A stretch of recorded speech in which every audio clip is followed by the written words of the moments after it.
Assalamualaikum warahmatullahi wabarakatuh. Perkenalkan, nama saya Fatih Fazil Aulia, NPM 19.205, dari kelas E dengan dosen mengampu Ibu Firly Fidiasti, SHMKN. Pada kesempatan kali ini saya akan menjelaskan mengenai tugas UAS saya, yaitu legal memorandum yang berjudul upaya hukum yang dapat dilakukan pemegang polis untuk menuntut pertanggungjawaban dari PT Jiwasraya atas terjadinya gagal bayar perusahaan yang merugikan konsumen. Langsung saja, yang pertama ada latar belakang. Asuransi dapat diartikan sebagai suatu persetujuan di mana pihak yang menjamin berjanji kepada pihak yang dijamin untuk menerima sejumlah uang premi sebagai pengganti kerugian yang mungkin akan diterima oleh yang dijamin karena akibat dari suatu peristiwa yang belum akan terjadi. Salah satu jenis usaha asuransi yang ada di Indonesia adalah asuransi jiwa.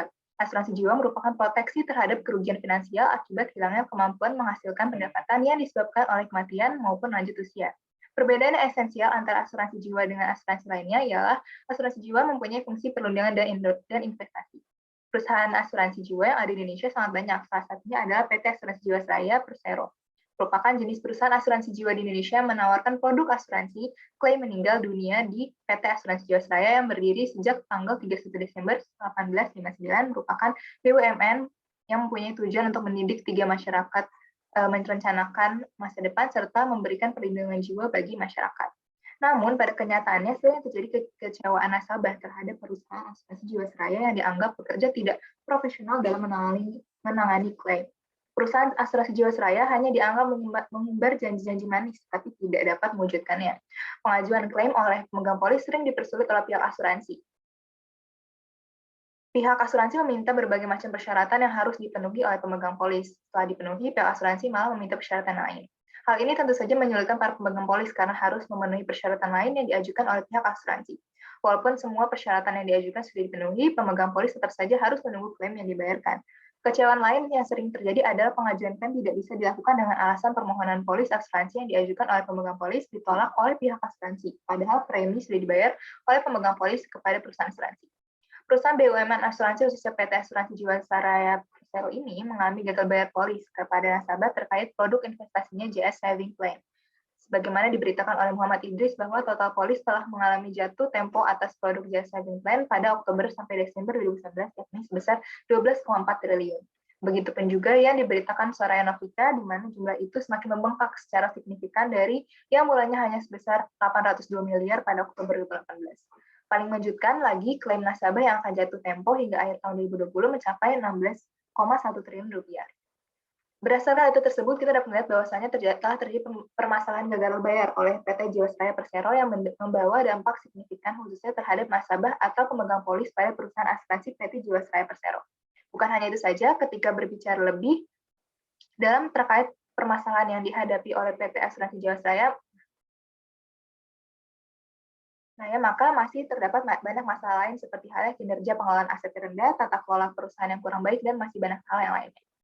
Alasan saya sebagai penulis memilih kasus gagal bayar oleh PT Asuransi Jiwasraya ini ialah karena melihat banyaknya kasus gagal bayar yang dialami para pemegang polis sehingga terlihat jelas angka kerugian yang ditimbulkan bisa dibilang tidak sedikit. Dengan ini penulis merasa perlu adanya analisis terhadap kasus gagal bayar yang dengan demikian bisa mengupayakan untuk mengurangi kerugian yang diderita para pemegang polis atas kasus gagal bayar PT Asuransi Jiwasraya ini. Dengan demikian, saya dapat memahami bagaimana upaya yang dapat dilakukan oleh para pemegang polis untuk menuntut pertanggungjawaban dari PT Asuransi Jiwasraya. Baiklah, selanjutnya ada fakta hukum. Yang pertama yaitu terlihat insolvensi atau cadangan lebih kecil dari seharusnya, yakni 2,9 triliun pada tahun 2002, lalu pada tahun 2004 insolvensi dengan risiko pilot mencapai 2,76 triliun. Sampai akhirnya di tahun 2019,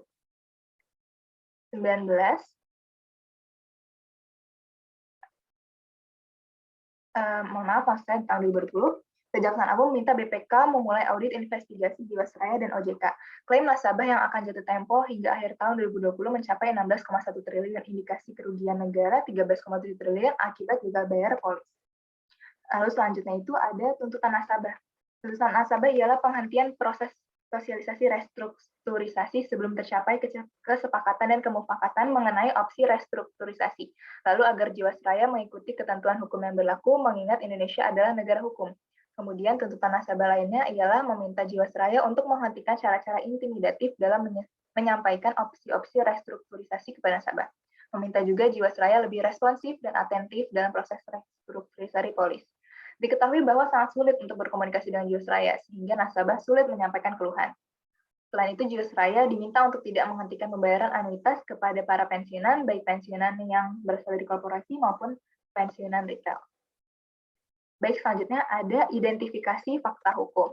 Yang pertama ada bagaimana perlindungan hukum terhadap nasabah yang dirugikan pada kasus gagal bayar oleh PT Asuransi Jiwasraya, dan yang kedua, bagaimana pertanggungjawaban hukum dari pihak PT Asuransi Jiwasraya terhadap para pemegang polis. Selanjutnya ada penelusuran dokumen dengan aspek legal research and legal audit. Pada bagian ini, penulis melakukan penelusuran dari berbagai dokumen seperti peraturan perundang-undangan dan sumber hukum positif lain yang sekiranya relevan dengan kasus gagal bayar yang bisa dijadikan evaluasi dan pegangan oleh para pemegang polis. Yang pertama itu ada pasal 11 UU nomor 40 tahun 2014 tentang perasuransian. Tegas dinyatakan bahwa perusahaan asuransi wajib menerapkan tata kelola perusahaan yang baik, yang tentunya dijalankan dengan etikat baik. Ketika itu dijalankan sebaliknya alias tidak baik dalam ukuran hukum, pertanggungjawaban hukum mesti dijalankan. Dalam UU 40 tahun 2014 ini, selain direksi dan komisaris, pihak bernama pengendali yang diatur OJK dapat turut bertanggung jawab atas kerugian usaha asuransi sebagaimana diatur dalam norma pasal 15. Oleh karena pengendalian turut menentukan direksi dan komisaris. Keberhasilan tata kelola perusahaan Jiwasraya tidak bisa lepas dari pengawasan OJK. Lain halnya jika pihak Jiwasraya memberikan laporan, informasi ataupun data tidak benar kepada OJK, hingga menimbulkan kerugian usaha, direksi maupun komisaris dapat bertanggung jawab menurut hukum seperti dimaksud dalam pasal 74 Undang-Undang 40 ini. Lalu yang kedua ada pasal 2 dan pasal 3 Undang-Undang nomor 31 tahun 99 tentang Tipikor. Terkait perbuatan memperkaya diri sendiri, orang lain, ataupun suatu korporasi, dan terkait penyalahgunaan kewenangan yang dapat merugikan keuangan negara atau perekonomian negara, kedua pasal tersebut memberikan ancaman pidana dan denda. Menurut BPK, dalam pemasaran produk JS Saving Plan, diduga pihak-pihak terkait di Jiwasraya mendapatkan fee atas penjualan produk tersebut. Tindakan ini dapat terindikasi korupsi karena Jiwasraya adalah perusahaan BUMN, adapun penegak hukum yang menerapkan aturan ini adalah kepolisian, kejaksaan, dan KPK. Yang ketiga ada pasal 90 UU nomor 8 tahun 95 tentang pasar modal. Undang-undang ini melarang ada tindak penipuan dalam pasar modal. Berdasarkan investigasi BPK, dalam kasus Jiwasraya ini terjadi penipuan dalam bentuk jual beli saham dan reksadana yang tidak mencerminkan harga sebenarnya. Lalu yang keempat ada pasal 47 ayat 1 huruf A POJK 05 nomor 71 tahun 2016 bagaimana diubah dengan POJK nomor 27 garis miring POJK 05 garis miring 2018 tentang kesehatan keuangan perusahaan asuransi dan perusahaan reasuransi. Prinsip responsibilitas merupakan prinsip dalam tata kelola perusahaan yang berkaitan dengan pemenuhan kewajiban sosial perusahaan sebagai bagian dari masyarakat. Pada kasus ini, laporan aktuaris PT Asuransi Jiwasraya mengalami keterlambatan penyerahan kepada OJK yang mengakibatkan PT Asuransi Jiwasraya mendapatkan sanksi denda sebesar 125 juta oleh OJK.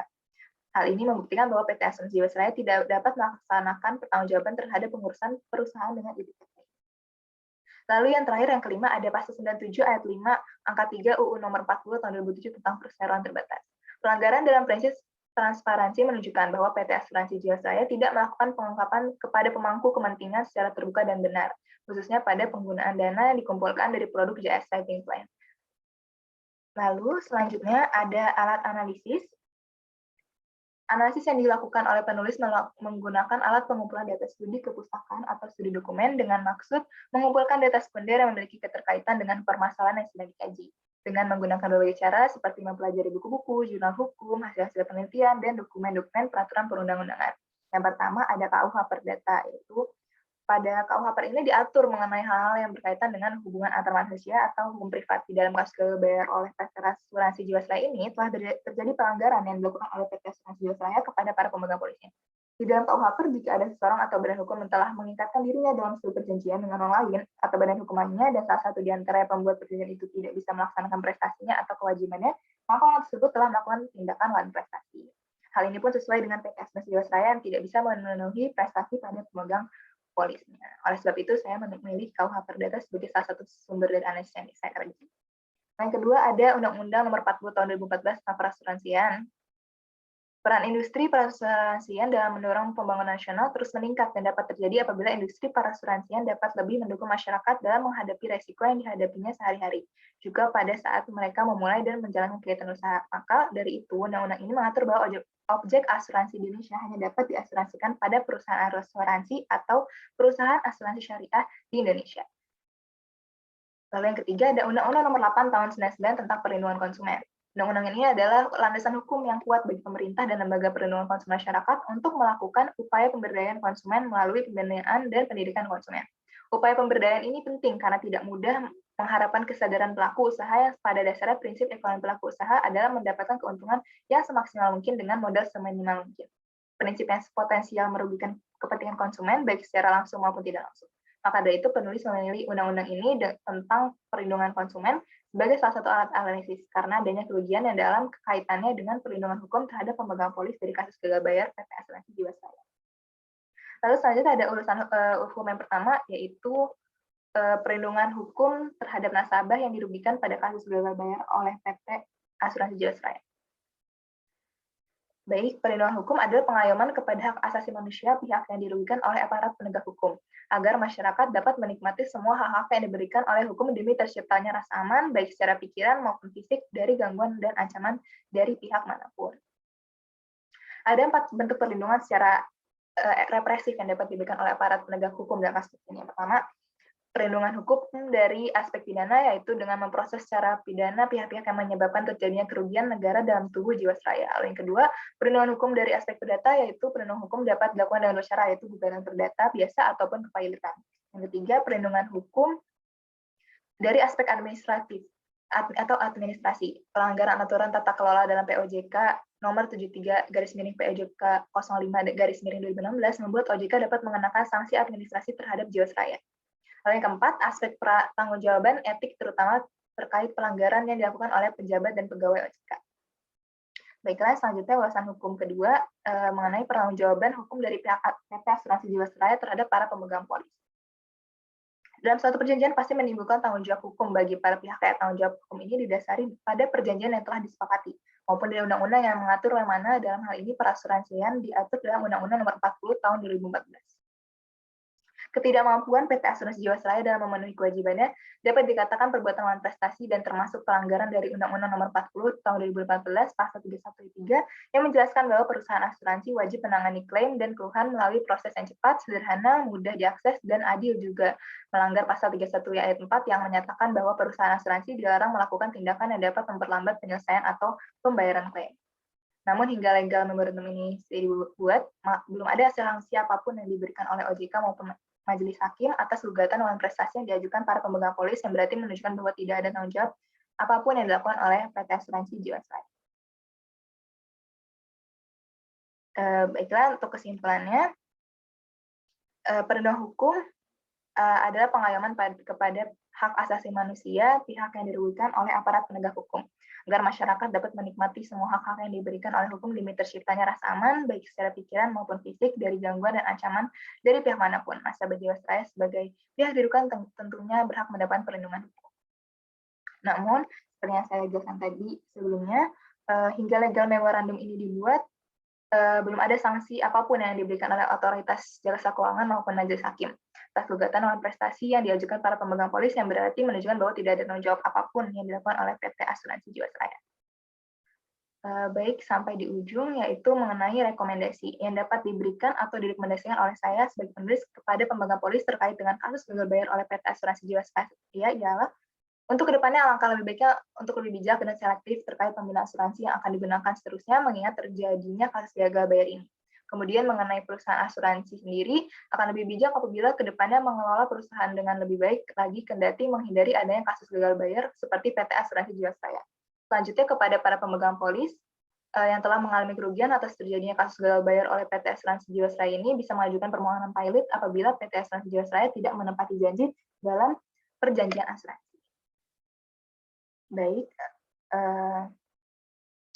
yang bisa saya sampaikan, kurang lebih mohon maaf, semoga bisa bermanfaat bagi para pendengar kalian.